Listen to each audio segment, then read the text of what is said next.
suffering from writing paralysis? Is this something that every time you sit down at the computer screen to type, the words that you have in your head just don't seem to get into the Word document? If so, this episode is for you because on today's episode of From AB to PhD Show, we're going to talk about all things around how to overcome writer's block. Because there is one thing that I know for certain that as you are going through this process, it can be overwhelming to navigate and finish this dissertation. And I want to give you some strategies on how to get through writer's block. And for those of you just new to the show, my name is Dr. Ramon Goings. I'm the host and founder of Done Dissertation. And our goal is to help demystify the dissertation process so that doctoral students can write and defend a dissertation in 1 year or less.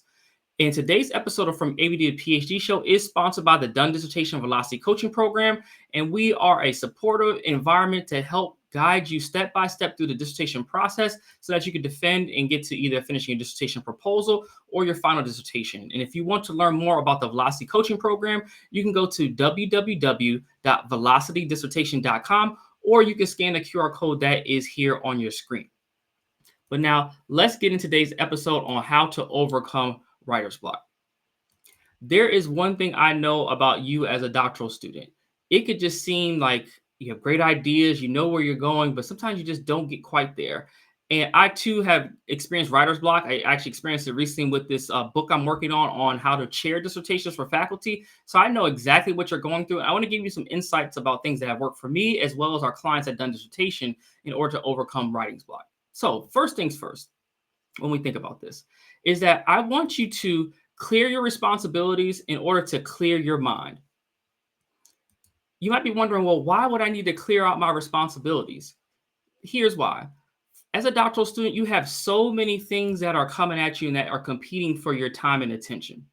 You know, a lot of you all might have families that you're raising children, you have spouses, you are all, busy professionals. Even if for my folks who feel like they're not, because they're just say full-time graduate student, like that's a job in and of itself. You might have a research assistantship trying to help your PI get through, all the stuff they have going on in the lab. All of those things start to add up, right?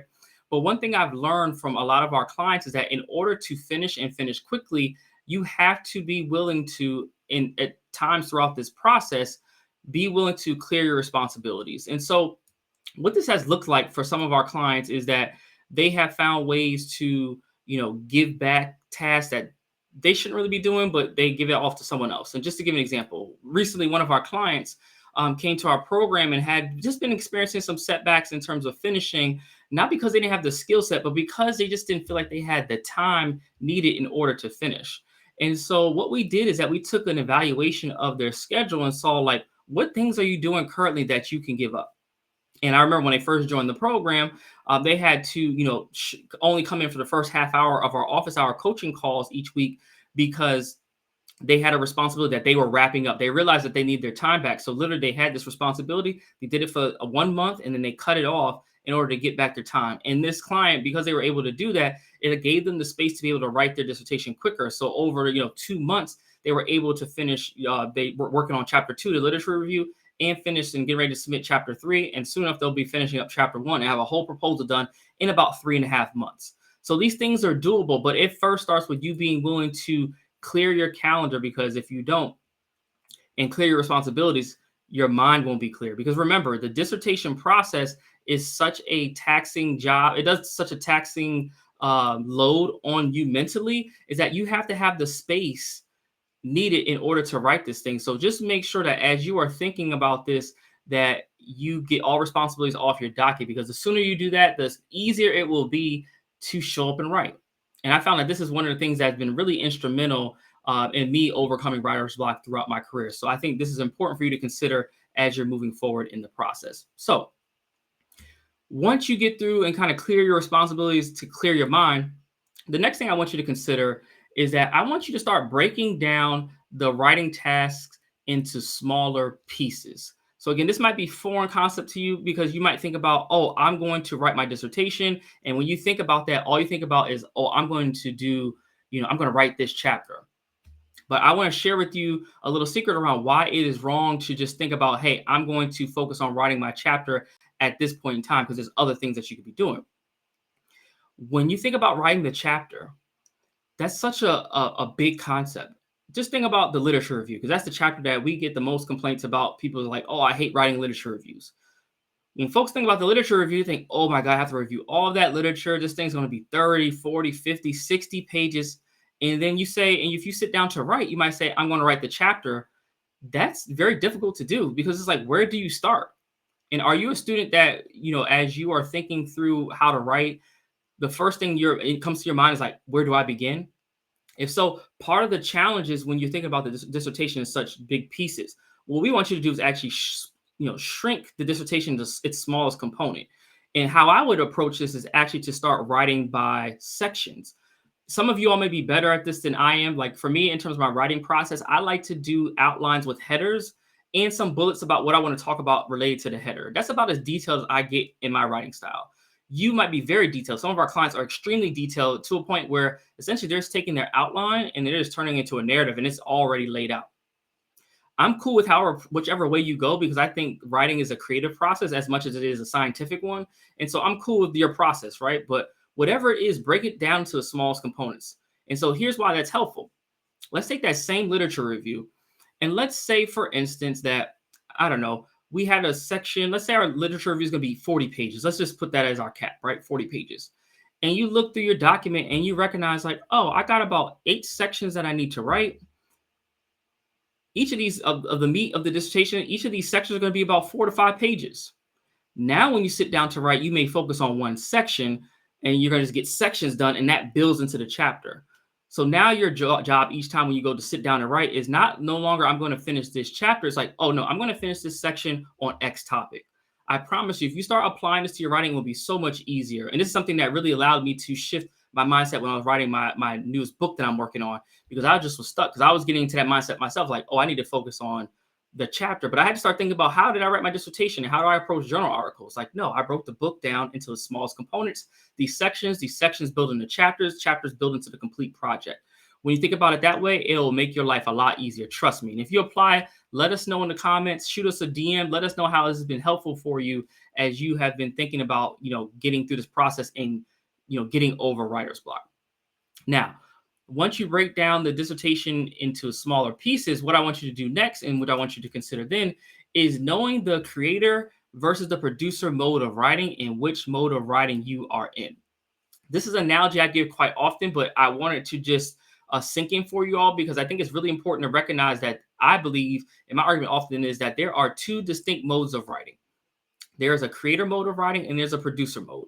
And a comparison I would give to you all is to consider Quincy Jones and Michael Jackson. So we think about Michael Jackson. Michael Jackson is an artist. He's often creating, the music compositions. However, and I'll just do this by bias because it's my favorite album, Thriller. So Thriller, Michael Jackson was the creator, singer, all that stuff. But then on the back end, Quincy Jones, who was the executive producer of the project, was the one responsible for taking those creations that Michael put together and then forming them into the final compositions. I take that same approach in order to improve and get over writer's block, because what I found working with a lot of our clients, and I found this about a couple of years ago, is that a lot of folks, when you sit down to write, the first thing you do is like get to typing, get things done. And let's say you got a paragraph done. You hit period on the end of that paragraph. The first thing you do, and let's be honest, and let me know in the comments if this is you, the first thing we'll do is go back to the top of the paragraph and read through what we wrote and then try to edit that. And then when we're reading through, we get frustrated because it's not good. And then you look up and you spent 25 minutes and feel like you've got nothing accomplished but this little paragraph, when your goal maybe was to get a page and a half done during that writing session. Because of that, I think there's 2 distinct modes of writing, because this often happens. And in that case, you're trying to create and produce your work in the same setting. And that's not how I would want you to approach this. Here's the change I want you to make in your writing style. When you're in a creation mode, all you're going to do is work on getting the sloppiest draft on the paper as quickly as possible. Again, in the creator mode, you're going to work on getting the sloppiest draft on paper as quickly as possible. Because in the creation mode, you're just trying to get the ideas out. No one cares about the final product and how it looks. Because remember, your favorite song, that artist probably recorded it 80 times to get it right on that final version for you, right? So go ahead and go through the sloppy process of writing. Get all the ideas out, get them on the paper. Then during a separate writing session, once you have your complete sloppy draft done, then you're going to go into what I call the producer mode of writing, and you're going to become Quincy Jones. And like Quincy Jones, you're going to take that work that you created and you're going to structure it into a composition. And so here's an opportunity in order to edit, revise, move things around, and get the work, pretty polished. But when you're engaging in both of these modes of writing, there are two caveats I want to give you for each one.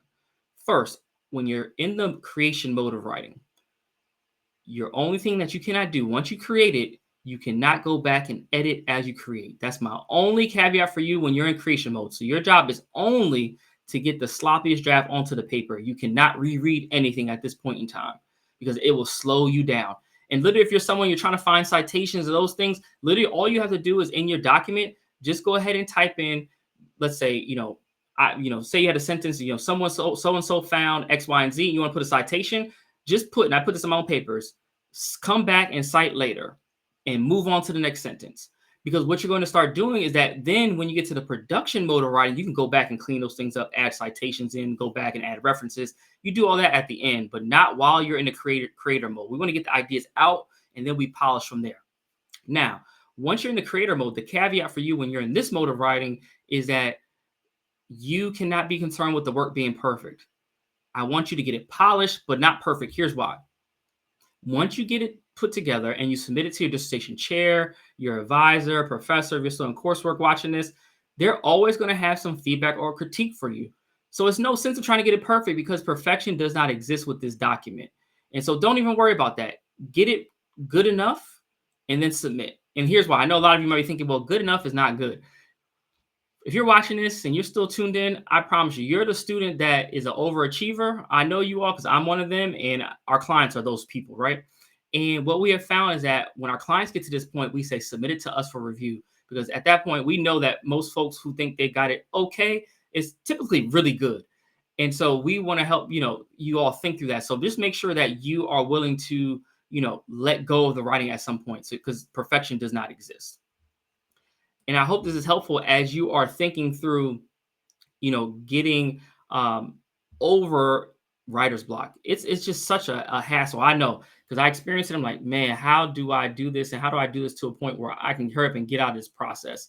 And this is something that we help a lot of our clients deal with. So if you're someone who is looking for support and you find that maybe needing more access, needing more help, you can feel free to learn more about our Velocity coaching program because we dive deep into your writing and really help you think through how to position your work and really how to navigate the interactions you have when dealing with feedback from the committee. So if it's something that you're interested in, you can learn more at velocitydissertation.com, or you can scan a QR code that is here on your screen.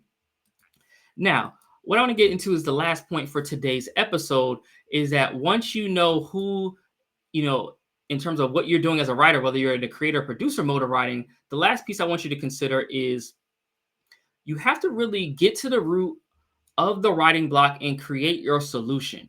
And I say that you have to get to the root of writing block and create your solution because a lot of times the writing block, there's a particular thing that's impacting us that has nothing to do with our dissertations and writing. And so just to give you some examples, some of you all might be feeling distracted. I know I get a lot of folks who might just feel like, oh my God, I'm distracted with my work. I just feel like I'm not really in the zone at the moment. If you're distracted, I want you to recognize what distracts you. Is it social media? Maybe you need to put, I think a lot of computers now, they have these, the apps on there where you can, block out your access to internet browser or whatever is this distraction. Maybe it's something around writing. Maybe it's something around like, it's hard for you to write when your kids are at home. One of our clients went through this recently. They were talking about they kind of just had a little bit stagnant with their writing process. And we recognized, I said, well, when do you write best? And they said, oh, I write typically from 12:30 to 2. But I would love to write in the evening. And I try to write in the evening, but I said, what's going on in the evening? And they're like, oh, I have 2 children that are high school age. And so they have practices and games. And I'm like, well, as a parent, you want to be there for those games, right? And they said, yes. I said, all right, how does your schedule look during the day? And they're like, oh, well, I do have a block in the afternoon, 12:30 to 2 before they come home from school that I can work through. I was like, oh, let's make that your writing time. And then when you're done with that hour and a half, you put that document down, it's done for the day. Now you go enjoy your children when they come home from school, and you do all the things you need to do, in this case, as a mom for my particular client when we were talking through this. So this is something that you have to recognize in terms of what is happening, what's the root cause of the situation that you're experiencing, and then figure out what your solution might be. In addition to that, you might have to figure out when you're most productive. As a writer, when I was writing my dissertation, I was actually most productive in the morning, like the 9 to 11 a.m. block. During COVID, when my little one was home, At that point, a little one was about 18 months. During the day was impossible to get any writing done. And so as a faculty, what I had to start learning how to do was write at night. So then, about 9 to 11 became the time that I would engage in the writing process. So, you got to figure out what works best for you. Some of you are morning folks, some of you are evening folks, and just recognize that sometimes you can find little times to write. So maybe there's a half hour pocket that you have like after you lunch, that you have a little half hour break that you could do. Like schedule those in, those little times. Like you don't always need 8 hours of time to write. And that was something that the client that I talked with you about experienced. They're like, oh, I thought I needed large time. Like, no, you can write this thing in an hour, hour and a half, even 30-minute blocks. That was something I did because while I was doing coursework and part of my dissertation process, I was still in the classroom as a eighth grade special education teacher and seventh and eighth grade special education teacher. I didn't have time to necessarily have these large chunks of time to write. I had to find time during my lunch break, during my planning period, when I could, make sure I planned ahead. And so I had my planning period to get things done. You got to be strategic in order sometimes to overcome this writing block. And then for some of you all, the actual root cause of writing block might be what I talk about in my book, 14 Secrets to a Done Dissertation, what I call dissertation intoxication. And so what I explain in the book is that sometimes we become so consumed with it, all of the aspects of life go to the back burner. And then when that starts to happen for you, it's really hard to create, because the creation process of what you're doing to generate knowledge that doesn't exist currently is something that requires a lot of cognitive load from you as the writer. So just be mindful that when you are thinking through this, and why you might be experiencing writer's block, it actually may signal that it's time for you to either get better rest or actually take a day off. I'm all for folks taking a day off, but one day off, not 4 days off, not 8 days off, because those days start to add up and you could be doing a little bit. And sometimes what ends up happening is that when you're learning those modes of writing, you can distinguish between the two. You might be at a writing time or writing day that is not good for creation. Maybe there's a lot going on at work, a lot going on at home. It's just your mind's not in it to create. However, you can produce your writing, because those are things that don't require a lot of cognitive load, just requires a lot of to do things. So like going and opening up, like right now, I was literally doing this today before I recorded this, for looking at like my APA manual, right? Because I was working on a paper. I was like, oh, I got to remember in some of these statistical tests, which ones do I need to italicize the letters on? What do I need to keep regular font? All these things that I couldn't remember, I need to look at my manual. That's something I do in a production mode of writing. So just be mindful about what you're doing, and I promise you it will help alleviate the writer's block. But if you're someone, when you've gotten to the point where you tried all the things and they haven't been working for you, it might be a signal that it might be time to get some support. And that's why we created the Done Dissertation Velocity Coaching Program. It is a unique experience and a unique environment that will help propel you to the finish line of getting this thing done. So if you find that you are someone who benefits from having things kind of laid out in a linear fashion so that you can implement and execute and have all the guesswork taken out, then the Velocity program is for you. And so if you want to learn more about the Done Dissertation Velocity Coaching Program, you can learn more by going to www.velocitydissertation.com, or you can scan the QR code that is here on your screen. Again, we talk through these things all the time during our coaching calls with our clients around writer's block, and it's something that comes up quite often. And we got the solutions for you, and we can help you even look into your own writing practice to help find where are the areas that you can reclaim some of that time in order to finish faster. And so with that said, I want to say thank you so much for watching this episode. If you're watching this on our YouTube channel, the greatest thing you can do for us is hit the subscribe and like button, because what we found from our data is that over 90% of people who watch these episodes are not currently subscribed. And so in order to know when new episodes come out, please hit the like and subscribe button and notification bell. If you're watching this on our LinkedIn channels and other venues, Facebook, Instagram, wherever you're watching this, if you can hit the follow button so that you know when new episodes come out. And then lastly, share this out with your classmates. Don't hold all this information in. There's a lot of us that experience writer's block, so don't let them be the only ones that have this information. So hit that share button, send it with someone else, share it on your timeline and your feed, somewhere where someone else can get some value from it. And then as always, if things work out as you're going through the process and you finish or you're getting value from this, let us know in the comments, because I'd love to hear from you and just see what's resonating with you all. And I look forward to hearing more about your process, more about what you have going on. And again, we look forward to seeing you in our Velocity Coaching Program should you need to get that level of support. And until next time, again, my name is Dr. Ramon Goings, founder of Done Dissertation. And thank you all so much for watching this episode from AV to the PhD show. And until next time, I wish you all a Done Dissertation. Take care.